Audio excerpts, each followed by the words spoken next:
this is my review for episode 71. It was a great episode. I'll say that off rip. I really enjoyed it. I think that the way that they push the narrative from a story standpoint, that they are really drawing us in. Like they're drawing us in to the point where it's kind of just like, I don't know where things are going to end up. So one of the biggest things about this episode that I liked was the fact that they played with this idea that everybody could have their own agenda. Like the Colonel in the episode that got blown up, like he had his own thoughts and agenda and perspective. Even Pixis said that. Pixis, had his own conversation with Yelena, and he had his own suspicions. And at this point now, as a commander, like he has his own objective and what he thinks is right. Mikasa's relative, like even going there for the resources because of the gear that they have, like the natural resources that could give them the fuel to do what they're doing. She wants it. She also wants them to succeed because she knows financially is going to keep them. But at the same time, from a heritage standpoint, she also wants to preserve her cousin / niece or whatever Mikasa is to her. And then you got the big wigs, which is Yelena, Zeke, and Eren. The thing about it is that I always felt like Zeke just happening to work with them out of nowhere seemed like a double-edged sword. I don't know why Zeke would just betray the Marleyans like this. If he knew for a fact he's got less than a year, probably less than that, until his Titan's gonna have to go to somebody else, unless he thinks that he can get the founding Titan and save his own life. I don't know, but it's insane that this episode, the common denominator that's at the helm of a lot of this is Zeke. And he's just twiddling his fingers around. And you're kind of like, he's not even in the episode, but yet, like, you feel everything that he's doing in the backfold. But then Eren, I've said it countless times, and our big fear is that Eren is gonna become the villain of the story, even if he's not. Like his emotions, his drive, his actions, everything that's led him to this point is definitely merited. But I worry that at a certain point, Eren's gonna be like, forget it. Like, I'm gonna kill everybody. I'm gonna wipe the earth clean, and anybody that's outside of this island is gonna catch the fade. And I worry that is still relevant and true. And the problem is that I don't know how much of what Eren has seen is from the future is going to be. Because one of the biggest things is that the owl is said to Eren's dad, you got to save Mikasa and Armin, right?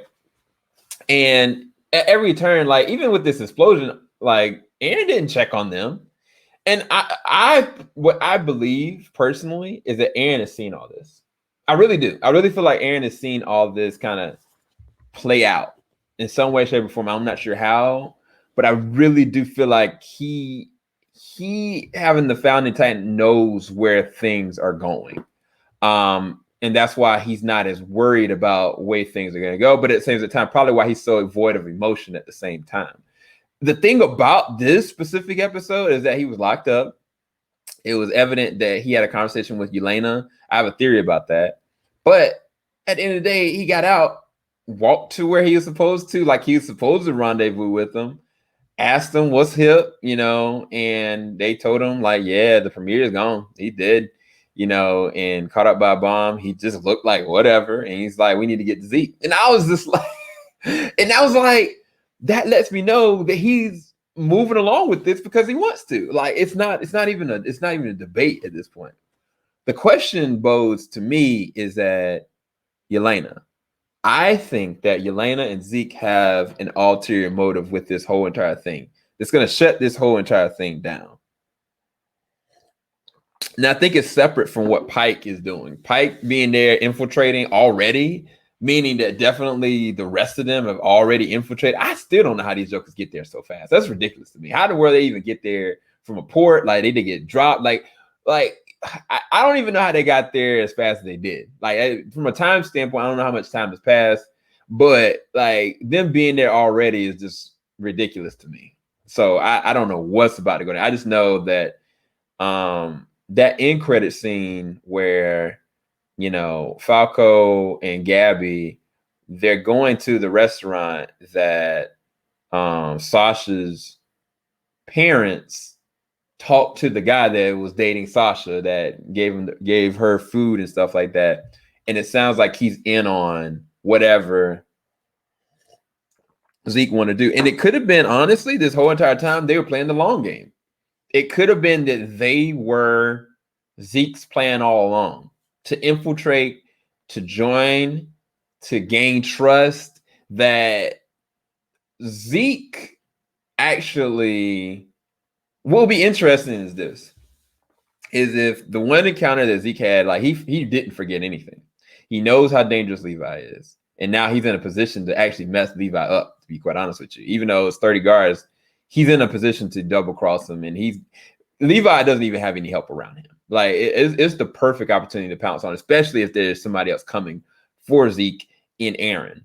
Because Aaron could, unbeknownst to everybody else, like turn on Levi just out of necessity. And I'll tell you why in a little bit. But I feel like it could be that Zeke, the moment he went over and he almost died because of your boy, he's playing the long game. He's like, I got to keep the Marlins out of it because they don't know how to play real warfare. I'm going to show them real warfare. We're going to go and have some guys unsuspectingly get, taken over. And we're going to bring Yelena over there to help out and mitigate. And I'm going to tell her what she needs to do. I'm going to play this role my way. I'm going to lay a foundation of like doubt and discern. And what he could do technically is if he played the long game and got Aaron to a place where Aaron was like, willing to give up everything for Zeke, Zeke could be like, I'm the savior of all this. And I have the option of taking out all of our enemies with the rumbling, and on top of everything, destroy what's left of Paradise Island with the help of Aaron Yeager by either eating him or having him do my bidding. One or the other. Either way, I know that there's an end game here with Hysteria and Aaron that Zeke is trying to use for his own gain. And it's not just to help the Eldians. I don't believe it. I don't buy it. Now, this is what I think that Yelena has on Aaron. I think that Aaron got Hysteria pregnant. And I think that Yelena did telling him, what was up. She left some kind of foundation about, oh, I know you have family and your precious child or something to that nature is unprotected. We need you. We need you to step up. We need you to act and do this or do that. And I think that would be the thing that Aaron already, if I think what I'm thinking is Aaron already knows everything that's going on. And Aaron knows for a fact he's got to protect, Hysteria based on everything that's kind of surrounding the situation anyway. And Aaron's in the effort mode that he would go and do what was requested of him because out of necessity, he doesn't have a choice. And I think that one of the things that he said crucially to Berthold, he said it to Rainer, was that we're the same. We didn't have a choice. We thought and we perceived that, that he was talking about how Rainer was sent there, because the people of him were telling him to do the same. And Aaron was doing that because, everybody was trying to kill the Eldians on the island. He doesn't have a choice to do this. Maybe he literally didn't actually have a choice. And so I don't know what's going to happen, but I just know that this is tied to Hysteria's baby. I know it. I really firmly believe that. Now, what happens from this, I have no idea. And I don't know how dark this is going to get, but I got a bad feeling this is going to get really dark, bro. I got a really bad feeling this is going to get really dark.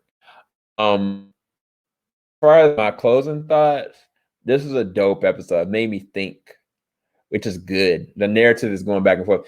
Honestly, the only issue I see is the episodes before that. The last two episodes before, from a narrative standpoint, they were going all over the place. And I feel like if I read the manga, that I'd be able to appreciate them more, but I just couldn't. The narrative was just all over the place. I couldn't tell when time gaps were. But again, let me know what you guys think in the comment section below. I just miss doing this with other people. Like I love reviewing stuff like that, but I think that when it comes to open session like this, like it's more to kind of pick somebody else, riff off of ideas. Anyway, hope you guys enjoy this. Keep it locked. JVS, we ain't gonna stop. Stay tuned. Got a lot more content coming.